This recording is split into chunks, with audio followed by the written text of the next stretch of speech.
Hello everyone, it's good to see you. It's been a very busy week preparing for the opening of the church on Monday for private prayer, which will happen between 10 a.m. and 2 p.m. every day. So if you fancy popping in, then you're very welcome. As we prepare for the reopening of the church, at least for private prayer at the moment, we begin by having the great feast of Corpus Christi, the feast of the body and blood of the Lord, where we celebrate the gift of Jesus in the Eucharist. And I firmly believe that when Jesus celebrated Eucharist with his disciples, he was actually celebrating a Passover meal.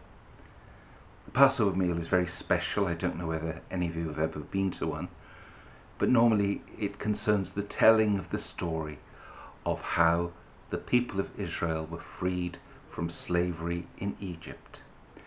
And it's usually the youngest member of the family who gets to ask one of the older members of the family to tell him the story of how the people were set free. And to help in the telling of the story, there are special foods that you have at a Passover. The first is karpas, which is parsley, which represents the greenness of hope and redemption, but it's served with a bowl of salted water to remind those present of the tears of the people who were enslaved. This is followed by a dish called maror, which is a bitter herb, usually horseradish, and that symbolizes the bitterness of slavery. And then there's chazaret, a second bitter herb, usually romaine lettuce or something like that, and that symbolizes the severity of life for the Jewish people in Egypt. Then there's charoset, and charoset is a mixture of apples and dried fruits and nuts and spices, and that reminds the people of the mortar that they used when they constructed the buildings that Pharaoh commanded them to build for him. Then there's betizah, which is a roast egg, reminding people of the perpetuation of existence. And then the zerua, which is a piece of roasted lamb. Usually a shank bone is there, and that symbolizes sacrifice, but it also symbolizes the outstretched arm of God towards his people. As Passover is celebrated, there are 4 cups of wine which are drunk. First of all, the cup of sanctification, which recalls rescue from slavery. Then the cup of blessing, freedom and the promised land. The cup of redemption, which thinks about the forgiveness that God extended to his people time and time again as they turned their back on him. And the cup of acceptance, the cup of the covenant.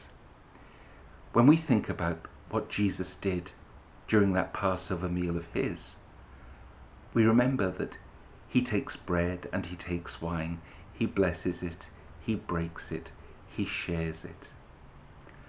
And it's often thought by scholars that Jesus performed this action when the 3rd cup of wine, the cup of redemption, was being offered. Now, the common point for both the Passover meal and the celebration of the Eucharist is a theological concept called anamnesis. And anamnesis is where we take a past event and through our remembering, we make it a present reality. So, for example, when the Jews remember freedom from slavery at their Passover celebration, it's as if every new generation of Jews also crosses the Red Sea with Moses and enters symbolically into the promised land. When we remember in our anamnesis at Mass, we remember the past event of Jesus taking, blessing, breaking and sharing that bread which he said was his body, and that wine which he said was his blood. And when we remember, Jesus is made present for us here and now at this point in our lives. Well, I'm sure we all have our own Eucharistic theology, but a common point for all of us, of course, is the day that we made our first Holy Communion, which is a wonderful sort of Catholic event, more than a rite of passage. It's deeply meaningful, and it's something that I really love to celebrate each year with a new group of children and families, and it was tremendously disappointing this year not to be able to do that. When I was a little boy, all the schools in South Wales used to get together and march through the capital city, which was Cardiff, and then we'd go into the castle fields and there'd be benediction. It was a wonderful thing, a wonderful day, and I think our first Holy Communion Day is something that we all remember. One of the most wonderful things I think that we have as Catholic people is simply this, that we have a shared understanding of what the Eucharist is, that Jesus Christ took bread and took wine and said, "This is me. When you remember me, take me to yourself and know that I'm giving myself to you in the most intimate way that I can." This notion of Jesus giving himself to us is what stands at the heart of our Eucharistic theology. And what stands there is the notion of transubstantiation. Now, this was enunciated by Thomas Aquinas using the philosophy of Aristotle. And Thomas said that everything consists of two elements: its substance, that which it really is, its very nature, and its accidents, how it looks, how it smells, how it feels, how it tastes. And Thomas Aquinas said that in the Eucharist what happens is the very substance, the very nature of the bread changes into the body of Christ, while its accidents, the way it looks, feels, tastes, smells, remains the same.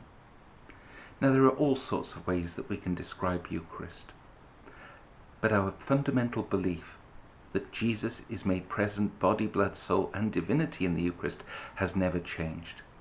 Of course, the Reformed traditions did try to give a different understanding of the Eucharist, and I'm reminded of the great colloquy of Marburg, which took place in 1529. That was a meeting between Ulrich Zwingli and Martin Luther, and they were trying to hammer out a shared and acceptable understanding of the Eucharist. Luther believed that Christ was made present in the bread and the wine at Eucharist, but he disagreed with the notion of transubstantiation and offered his own Eucharistic theology instead. He met with Ulrich Zwingli, who said, "Nothing happens in the Eucharist. It's merely a symbolic meal." And of course, neither of them could agree. In fact, at one stage, Luther gets a big piece of chalk and writes on the table that they're both sat at a Greek word, estin, E-S-T-I-N, which means is.